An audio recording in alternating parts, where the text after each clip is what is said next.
Welcome, everybody, to the Steampunk Star Raisin live show, episode 12, February 17th, 2016, 7:30 p.m.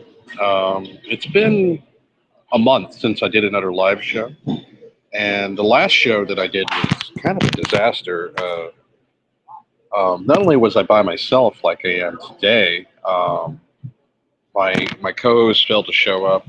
My co-host is not going to be able to, Daniel Bertazon from Ontario, Canada. He won't be able to show up today because he's having internet connectivity issues. But the last time I had a problem with echo in my ears, and it was disrupting everything I was saying, and I had literally had to take my headphones off, and there was nobody to bounce ideas off of. I sent out invites, but let's go over the list. I want to talk about the mystery of the week, which is the Roanoke Colony mystery. Tech tip of the week: upgrading to SSD. That's a solid state drive. You don't know what that acronym means.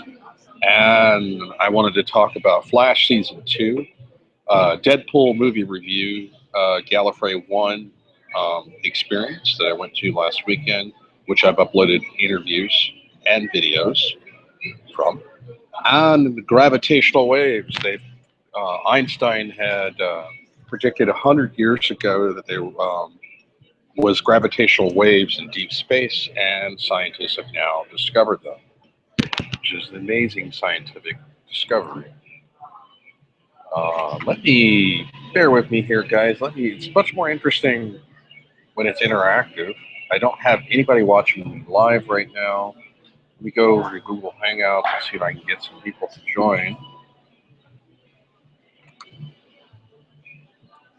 And I'm checking on my Facebook here.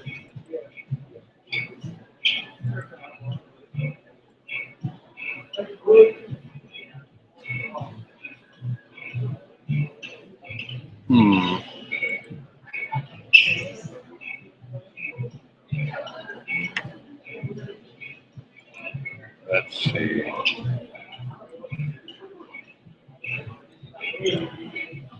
This could be interesting. Let me invite some people that.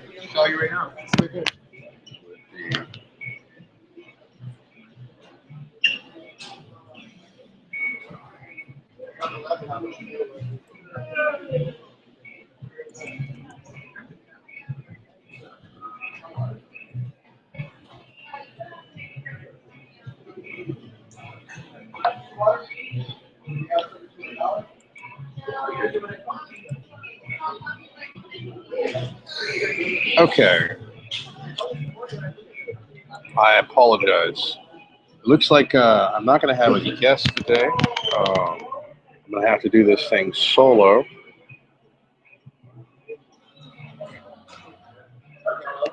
Okay, the Roanoke Colony mystery, which is something that I've always found fascinating. It's a mystery that will probably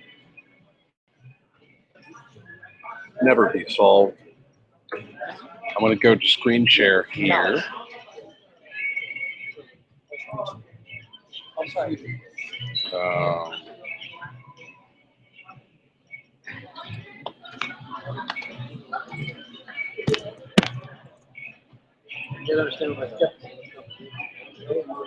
All right.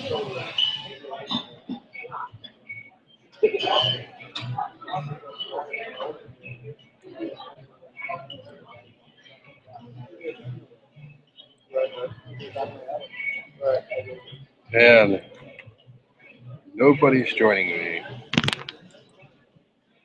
but that's okay. I said I was gonna do this show, so I'm gonna persevere by myself. What I need to do is screen share here.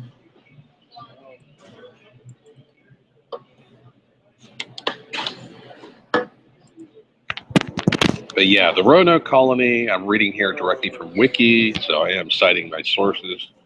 Also known as the Lost Colony, was established on Roanoke Island in what is today's Dare County, North Carolina, United States. It was a late 16th century attempt by Queen Elizabeth I to establish a permanent English settlement.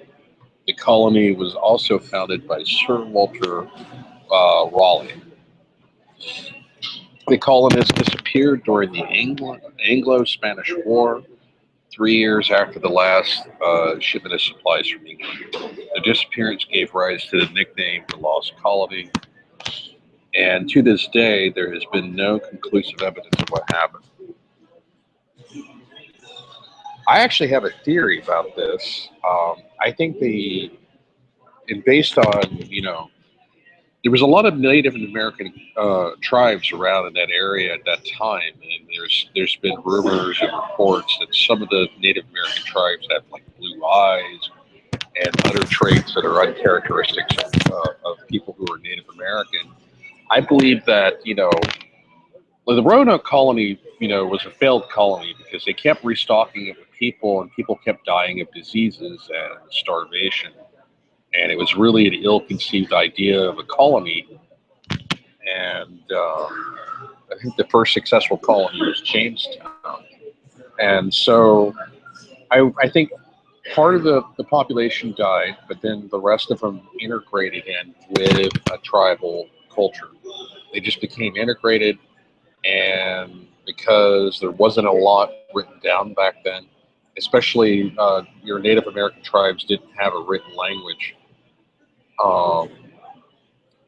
This is lost to history. So I think some of them survived, but they just became integrated into the Native American population, since at the time the Native Americans were the majority. And there's been people in recent years who claim to have found stones. They had records going here to investigations into Roanoke 12 years into the day before Raleigh decided to find out what happened to the colony, led by Samuel Mace. The 1602 expedition from the previous voyages, in that Raleigh brought his own ship, guaranteed the sailors' wages so that they would not be distracted by privateering. However, Raleigh still hoped to make money from the trip, and Mace's ship landed in the Outer Banks to gather aromatic wood and plants such as, God, I'm going to bastard the name, salsifers, so they could generate a decent profit back in England. At the time, they could turn their attention to the colonists. The weather had turned bad, and they were forced to return even without making it to Roanoke Island. By this time, having been arrested for treason, Raleigh was unable to send any further missions. Meanwhile, the Spanish had different reasons for wanting to find the colony. Knowing of Raleigh's plans to use Roanoke as a base for privateering, they were hoping to destroy it. Moreover, they had been mostly inaccurate reports of activities there, and they imagined the colony would be far more successful than it actually was. In 1590, they found the remnants of the colony purely by accident and assumed that it was only an outlying base of the main settlement. Excuse me, my allergies are bothering, which they believed was in the Chesapeake Bay area, John White's intended location. But just as the Anglo-Spanish War prevented White from returning in a timely manner, Spanish authorities in the New World could not muster enough support back home for such intervention. The hypothesis for the disappearance, integration with local tribes, which is I've already talked about here.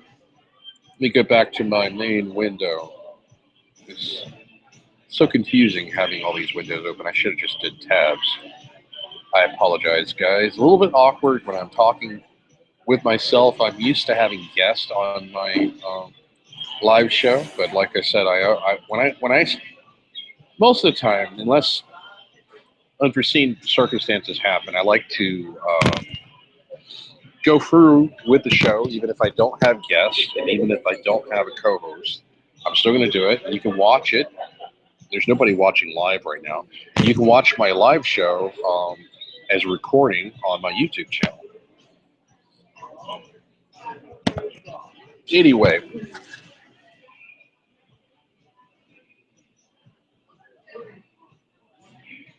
yeah, it says once the Jamestown settlement was established in 1607, efforts were undertaken by the English to acquire information for the Powhatan tribe. The Powhatan tribe, they were a tribe of the Cherokee, about the 1587 lost colony. Another fascinating thing is this time period in North American history, before the formation of the United States, late 1500s, early 1600s, is when everything was a frontier and Europeans were a minority and Native Americans were the majority. I'm part Cherokee myself. On my mother's side,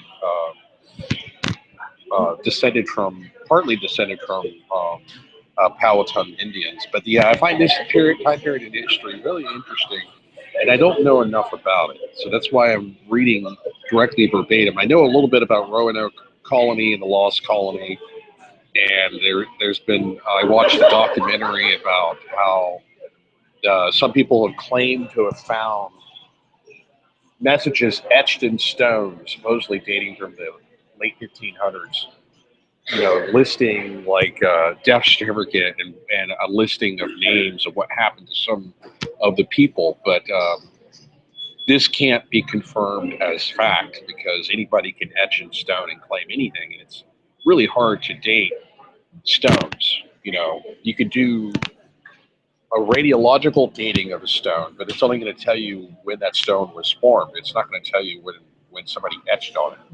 If you found a piece of parchment, which paper back then was scarce and a very expensive commodity, if you found a piece of parchment, you could carbon date it, and it would tell you when the parchment was made. And since parchment is a lot less durable than stone, usually if somebody writes on back then, if somebody were to write on parchment because it was expensive, usually would write on it pretty close to the date that it was made. Maybe a little bit later, but not much later. But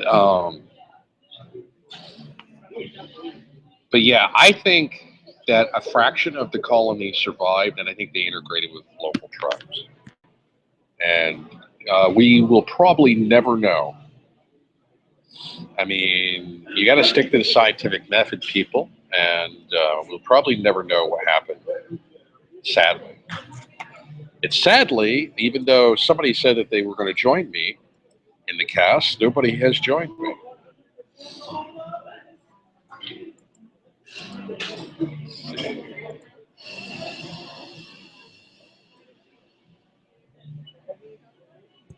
Let's go on to excuse me. Let's go on to topic number 2. My apologies. My allergies are really acting up today. I have a condition called rhinitis. I need to get better allergy medicine. The allergy medicine I'm taking doesn't really work that well. I've had a lot of sinus issues. I don't. Anywho, getting on past the mystery of the week for this show, which is the Roanoke Colony Mystery. I want to go on to the tech tip of the week. This, I don't need to screen share or anything. Well, actually, I might look up the article for SSD. I can screen that. But SSD drive is solid state drive. And I remember Healthy Attic, which I miss when she used to do like a live hangout that was casual and informal. Now she does live hangouts on other third-party websites outside of YouTube. And it's much harder she's not as approachable as she used to be. But I mean, she's still a very interesting person in the atheist community.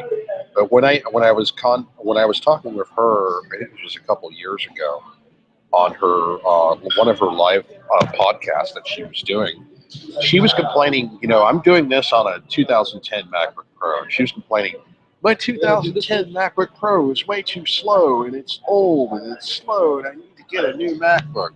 And I explained to her that you don't need to get a new MacBook. I mean, if you're on a tight budget like I am, you can economize. Nowadays, you can get like a 500 gig solid state drive, which is basically it's a hard drive that instead of a disk, it's got chips in it. It's got memory chips, and it has a battery where part of it, the memory is. It has a battery that retains the memory even when most of the device is shut off. There's a portion of it that stays turned on and stays in memory so things don't get erased. And you have lightning fast performance um, because it's using memory chips instead of a disk. Because a disk, reading from a magnetic disk is a lot slower than reading from RAM chips or a bank of RAM memory. And memory is becoming cheaper and cheaper as time goes on. And yeah, 150 bucks may seem expensive for a 500 gig solid state drive, but it's well worth it. I'm not actually, money's really tight for me right now, and I can't afford a solid state drive. I can't even afford 150 right now, but I have upgraded the hard drive in this, and I have upgraded the RAM. Even a 2010 MacBook Pro, even though Apple states that the memory is only upgradable to 4 gigs, that's actually simply not true. Apple doesn't support an upgrade past 4 gigs, but if you buy third-party RAM like I did in the past, you can actually upgrade your 2010 MacBook to 8 gigs of RAM, which will give you a slight performance boost because you got more RAM memory and it's able to multitask a lot more efficiently. And then if you were to couple that with an SSD drive, it would seem like you have a totally brand new Mac. And if you're not comfortable upgrading your hard drive, it's incredibly easy on a Mac because on a MacBook Pro, even the older ones, like going back to 2006 on, you got like 8 screws on the bottom. And you pop that bottom plate off, and you've got access to everything, like the whole freaking logic board, the battery, the hard drive. It's just an excellent, simplistic design. It's not as complicated or as difficult as a lot of people would believe. And so I just remember that conversation because she was willing to almost literally throw out her 2010 MacBook Pro because she thought it was too slow. And a lot of times, what you can do is like this MacBook Pro originally had like a 320 gig hard drive that came with it. Which, if you're doing a lot of video editing and video storage like I do, 320 gigs is not enough space because video, particularly HD video, and now you're getting up to 4K video, takes up an enormous amount of space. And yeah, even if you use an external hard drive, you still need storage space to edit video on the fly, and it just works better. And hey, welcome to the show. Eitan, I know you through chat comments on my YouTube channel. You're my first guest tonight. Can you introduce yourself and say something about yourself? Hello? You're live on the show. This is being recorded. Hello. Hey, can you introduce yourself? This is your first time. This is the first time being on my live show as a guest. So can you introduce yourself? I know you a little bit through chat comments only. Where are you from? Anyway, okay. I guess, can you hear me okay? I think there's a little bit of an echo there. Do you have your headphones on? Hello? Eitan, are you there? Anyway. I guess we're having some technical difficulties. Maybe you can't hear me? What I was going to do, I'm talking about SSD drives. Okay, you dropped out. Well, you're welcome to watch the show. But anyway, that was, man, I was excited. I was like, I got my first guest tonight. But then I guess we were having technical difficulties in communicating. Hello, welcome back, Adrian. You have your headphones on. Your audio sounds very garbled. Do you have headphones on? Yes. Can you hear me? Can you tell us something about yourself? This is the first time you've been on my show as a guest. Can you tell me something about yourself? I know you a little bit through chat comments. Anton Raisin. My name is Anton Raisin, and I'm from Austria. Okay. Your audio it's crackling quite a bit. I can barely understand you. I was talking about going over my, on every live show that I do, I have a list of topics that I want to talk about, which is just a guide. It's not set in stone. We can always deviate. Right now, I was talking about tech tip of the week, which is upgrading your laptop with an SSD drive. SSD drives have become cheaper in recent times, and because you're using RAM memory chips instead of a magnetic disk, it's much faster access time, and it can be like having a new computer. I think I just go ahead. So all I have to say is, watch the Real Caribbean's Cast TV show on YouTube. It's the best Doctor Who TV show on YouTube, with over 200 members. And Mike D and Connor Farley, stop the hate. This is ridiculous. Get a life like Matrix Lord. Thank you. Well, I have nothing against him personally. I mean, okay. I guess there was a bit of trolling there.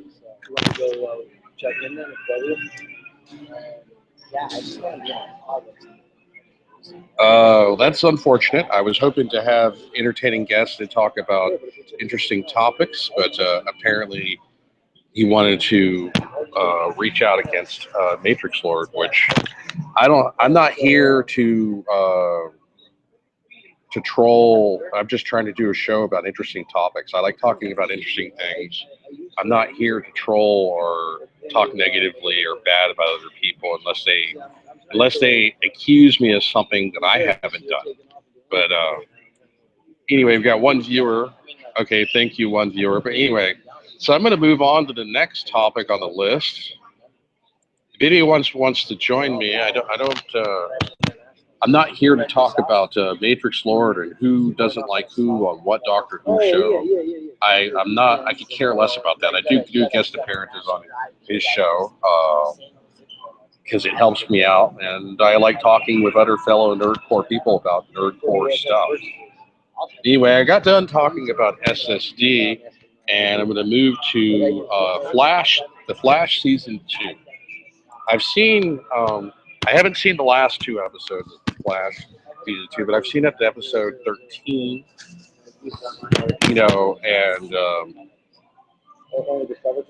And Wells got busted, but he kind of had a conscience.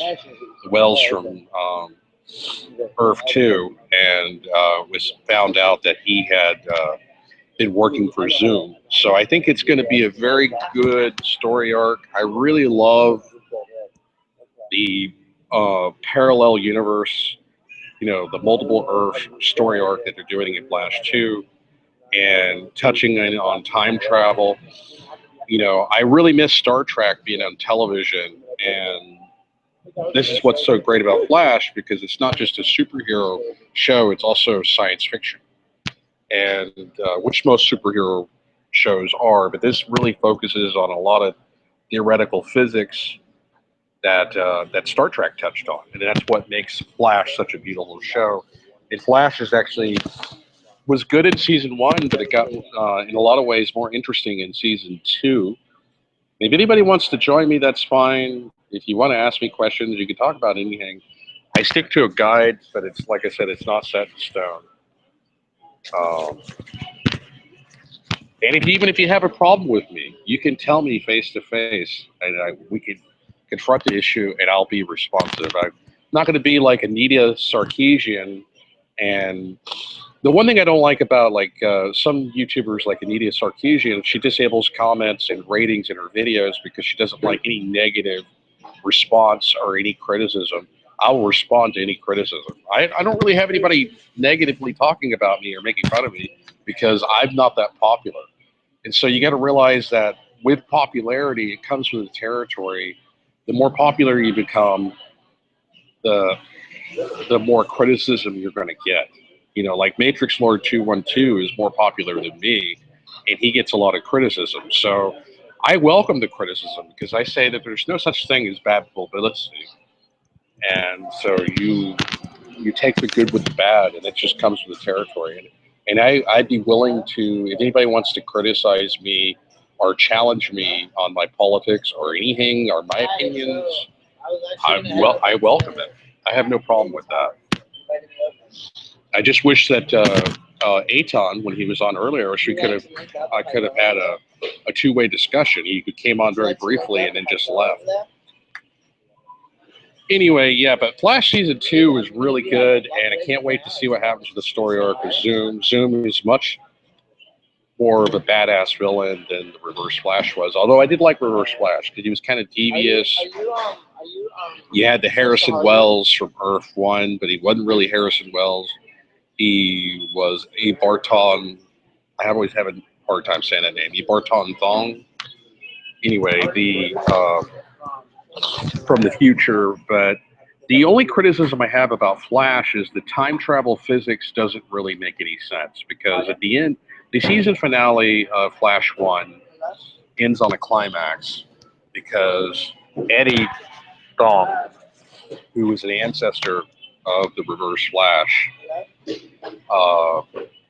commits suicide and dies because he realized that he's going to be nothing. And it may be possibly because this is a way to stop the Reverse Flash, and then it alters the timeline, and Reverse Flash disappears in a ball of energy, and then it opens up a singularity and rifts to other universes, and he vanishes from existence. Which I understand that if you're going to go with we don't really know what would happen in time travel if you were to travel back in time and kill your parents. We don't really know what would happen but at the same time you got to have a logical consistency. If you're going to go with the Back to the Future theme that if you alter the past your parents didn't get together like in Back to the Future, then you just vanish from existence, then I would assume that logically and consistently everything that you touched and everything you did would also vanish from existence. But that's not what happens at the end of Flash Season 1. I mean, like, Star Labs is still there,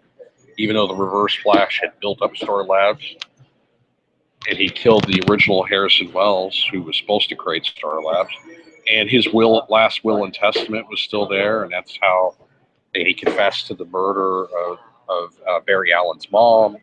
And so it was a cool story arc, but the time travel logic is kind of weird. It doesn't make any sense to me. But I do love the parallel Earths. That's only a minor criticism for Flash. It's not a perfect show, but it's still a good show, and I'm very entertained by it. I like it a lot better than Arrow. I know Arrow takes place in the same universe, but the end of Season 1 of Arrow, I got really bored with it. And Legends of Tomorrow, I'm starting to lose interest. It started off strong, and now it's getting kind of hokey and silly. Or that's just my opinion. But I am excited that Flash is going to do a crossover with Supergirl, but it's only going to be one way. It's going to be episode 19, season 1 of Supergirl. Flash is going to do a guest appearance. I lost my audience member. I guess I got bored with what I'm saying. Well, more of you should come and join me. And you want to ask me challenging questions? I have no problem with that. You can just leave it in the text chat or whatever.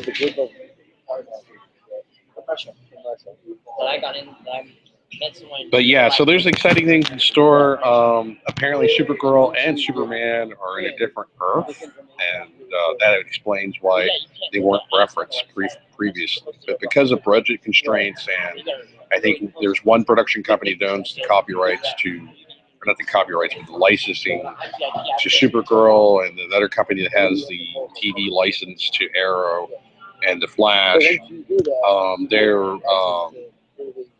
the crossover is only going to be one way. Flash will do a guest appearance in one episode of Supergirl, but Supergirl will not do a guest appearance in Flash. But it's still cool, though, that it's within the same multiverse. Anyway, if nobody is going to join me, I'm going to move on to the next topic, which is Deadpool movie reviews. I went to the budget Tuesday, where you can see a movie for only $8 yesterday, and I saw Deadpool, and I went to a matinee, and it was a good movie. I won't say it was a great movie. I was just expecting it to be a little darker, more twisted. Maybe I was seeing too many dark and twisted movies, and I know it was banned in China because they said it was too violent. It was comic book like violence. I mean, yeah, there's a lot of people that get killed. I mean, hell, Kill Bill was a lot more violent than Deadpool. Kill Bill Volume 1 and 2. I did like some of the twisted humor. The actress that plays Deadpool's girlfriend, I can't think of her name, but she was famous also for doing Firefly. I'm really bad with names right now, but the was really good, and they did Deadpool right this time. I know X-Men Origins Wolverine, they kind of mangled Deadpool quite literally and kind of strayed far from the comic book, and it was only loosely based on the Deadpool character. And they've done it right, and there were some funny jokes, but it seemed the movie seemed to be a little bit slow at times.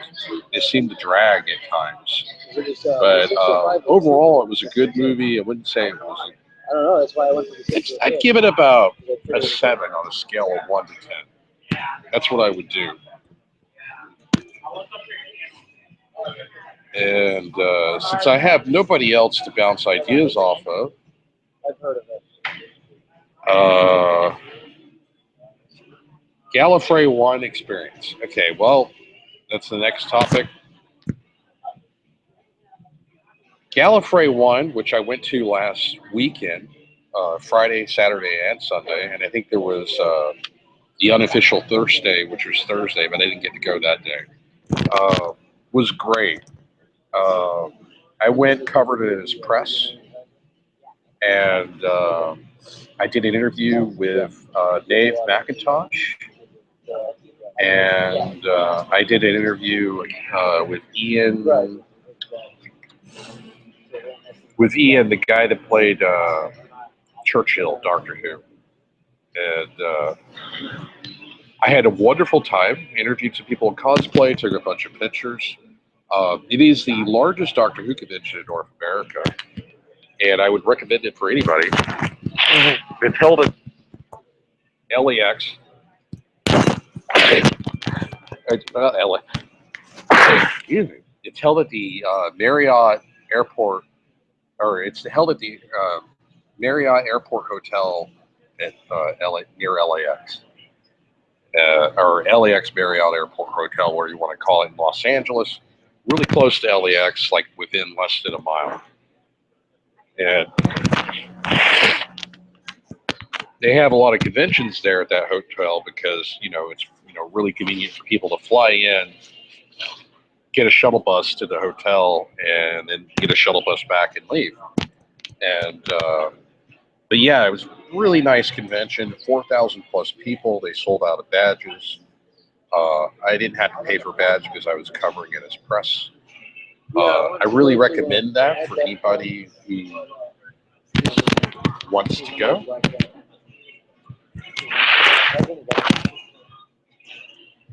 And I'm going to move on to the next topic, which is gravitational waves. I'm going to do a screen share for this.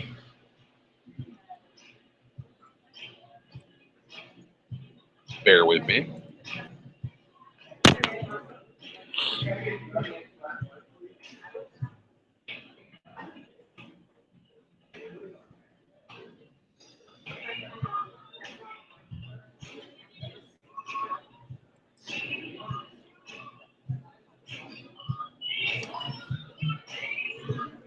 All right, let me get back to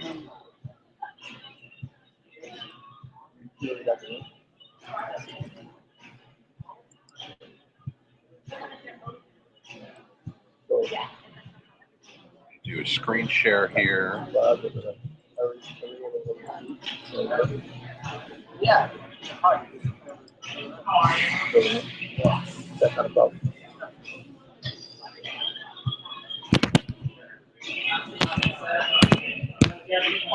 All right.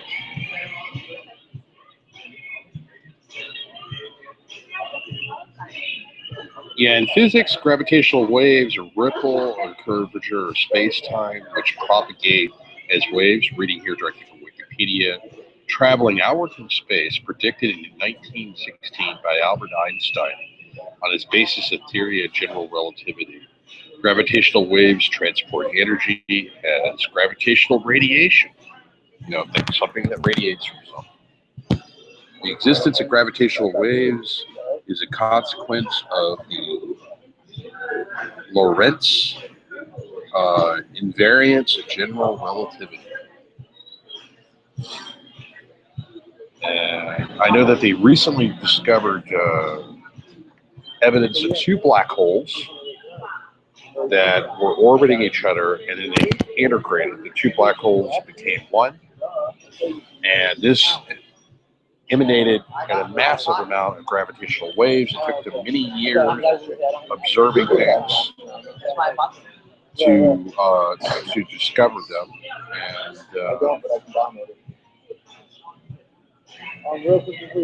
this sucks. I mean, this is the whole point of me doing a live show. Is I really like interacting with people, and I hate the fact that nobody seems to be that interested in doing my show. I may question whether I'm going to do more live shows after this if nobody's willing to join and nobody's willing to watch live. I need your support. So if you're watching, you probably, you're going to be watching this as a recording. If you're watching this as a recording, please rate this video a thumbs up. Please subscribe if you have not subscribed. And please comment. Give me some advice of what I could do better to make this more interesting. Because apparently, maybe I'm boring people to death. But I like talking about science. I like talking about politics. I like talking about a little bit of everything. But yeah, in 2016, a study by astrophysicists at Penn State University proposes that dark energy may distort gravitational waves, cites this circumstance as a reason for a lack of direct detection. And then in February 11th, 2016, an advanced LIGO team announced that they had detected gravitational waves on September the 4th, 2015 from a merger of two black holes at about 400 megaparsecs, or 1.3 million light years from Earth. Yeah, that's interesting. God. My allergies would have to be acting up too at the same time. So yeah, let me get off the screen share.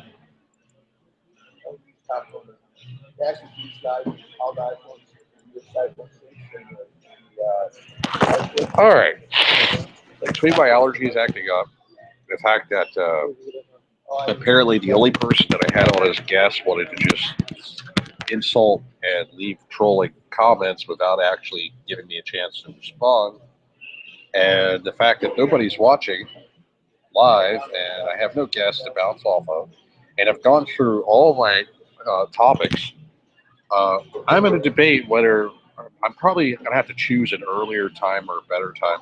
I'm going to debate whether or not to do another live show, because this is the second live show where I practically had no guests and nobody watching live. One person was watching live for a short time, and then Aton, resident, he's left comments on some of my videos about politics.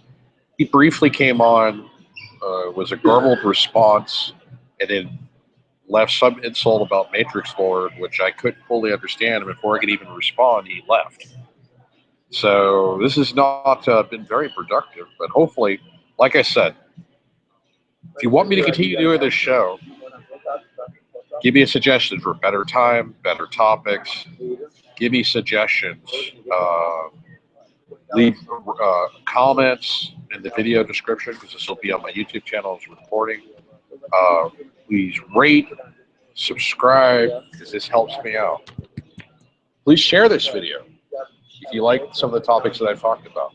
Anyway, this is Steampunk Star Raisin out. You have a nice day, and I will see you 25 billion years. I will.